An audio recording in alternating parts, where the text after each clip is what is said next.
É isso aí, gente, queridos lá do Meteoro Brasil. Vamos lá, Reinaldo Azevedo, caso Zambelli, entenda o absurdo de Mota e por que Moraes só aplicou a lei. Aliás, a Xanda estava me avisando aqui no grupo, né? O Mota está isolado nessa questão e não sabe o que decidir no caso Ramagem, não sabe o que decidir no caso do Eduardo Bolsonaro. Eles estão todos ferrados, cara. Estão todos muito ferrados. Vamos lá, queridos. Vamos entender aqui. Ministro Alexandre de Moraes, como já sabem a essa altura, declarou nulo o resultado da votação da Câmara na madrugada desta quinta, que manteve o mandato de Carla Zambelli. Deu ainda o prazo de 48 horas para que Hugo Mota, da Paraíba, do Republicanos da Paraíba, presidente da casa, dar posse ao suplente. Moraes submeteu imediatamente a decisão monocrática à primeira turma, em votação virtual que se dará nesta sexta, entre 11 e 18 horas. Esse era um desdobramento fatal, como sabe qualquer jurista com miolos. O deputado Sóstenes Cavalcante, líder do PL, já saiu gritando: olha o lobo, como sempre faz isso, já incide no caso da fábula, chega a ser espantoso. Sei lá que diabos Mota imaginou que estava a fazer quando, tendo a obrigação de apenas encaminhar a cassação do mandato da condenada e foragida por um mero ato da mesa, resolveu submeter a questão ao plenário da Câmara. Ao fazê-lo, ignorou a Constituição e a jurisprudência, além de arrogar para si a faculdade de descumprir uma decisão judicial. Até Arthur Lira, antecessor e padrinho da sua chegada à cadeira máxima da casa, avalia que o sucessor está ouvindo as pessoas erradas. Lira queria a cabeça de Glauber Braga, mas o que não obteve, mas, por essa razão em particular, o pupilo não pode ser responsabilizado. Vamos ver aqui uma coisinha rapidão. Vou trazer um corte depois disso aqui. Não pode ser responsabilizado. Ele bem que tentou fazer a vontade de Lira, mas essa tese era uma aberração até para pedaços do Centrão. Parte da crítica, no entanto, procede. Creio que Mota está hiperassessorado e tão ocupado em trair expectativas para mostrar independência que, no fim, desagrada a todos. Na média, é preciso deixar claro, caminha pela trilha da direita e vem se revelando, de fato, um desastre.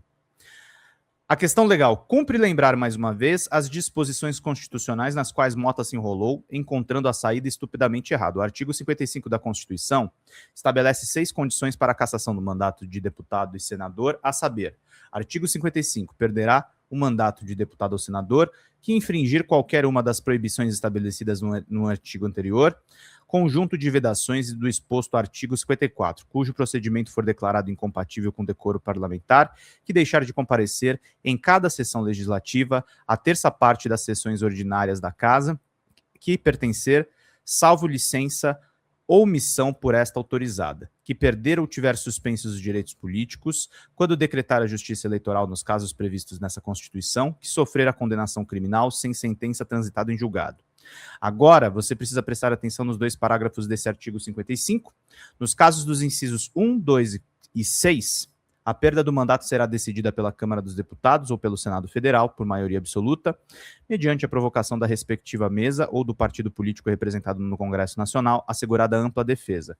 Nos casos previstos nos incisos 3 e 5, a perda será declarada pela mesa da casa respectiva, de ofício ou mediante provocação de qualquer um de seus membros ou de partido político representado no Congresso Nacional, assegurada ampla defesa.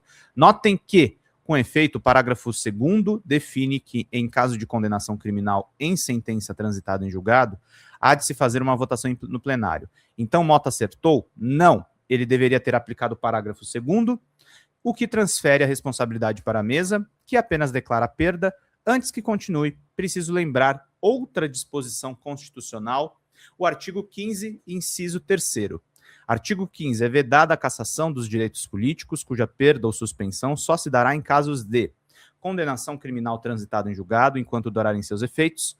Transcrevo agora parte da decisão que Moraes tomou nesta quinta, de uma clareza solar. Prestem atenção. O Supremo Tribunal Federal, desde a AP 470, mensalão, em 2012, interpretando as hipóteses dos artigos 15, 3º e 55, 6 da Constituição Federal decidiu pela possibilidade de perda automática de mandato parlamentar a partir do trânsito em julgado, quando condenados criminalmente, em virtude da impossibilidade de manterem o seu mandato face à suspensão dos direitos políticos derivados da sentença condenatória transitada em julgado, conforme destacado no julgamento. Em seguida, Moraes cita a vasta jurisprudência da Corte a respeito e traz à luz resposta a um mandado de segurança de que foi relator Roberto Barroso em 2013.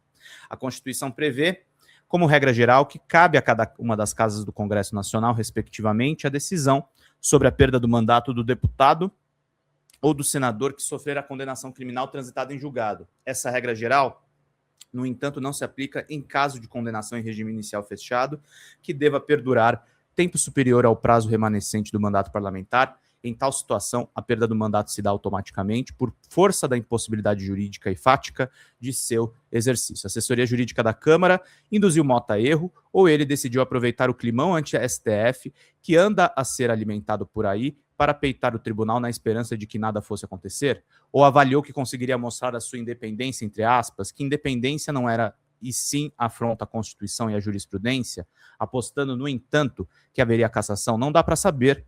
O fato é que sua decisão era desde sempre defensável e que poderia incidir sobre o desastre que se vê agora. Só para lembrar, o prazo de 48 horas não é uma decisão arbitrária do ministro, mas uma determinação do artigo 24 do Regimento Interno da Câmara. Encerro. É-se disso que o STF, como instituição humana, também comete erros. Há, no entanto, uma diferença entre apontá-los e endossar uma verdadeira campanha em curso contra o tribunal, que contamina também a imprensa, pautada por fascistoides que tentam dar um golpe, não faz tempo e que ainda não se resignaram com as punições.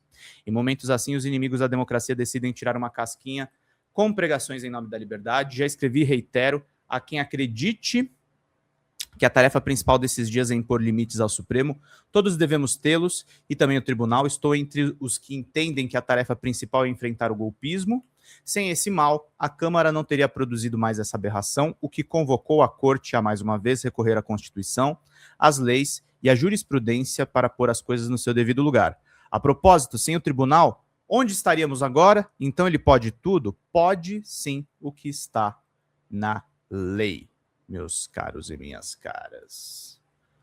Vai estar texto aí do Reinaldo, acabando com o Hugo Mota, né, gente? Acabando com o Hugo Mota. E ele destrincha essa questão legal toda.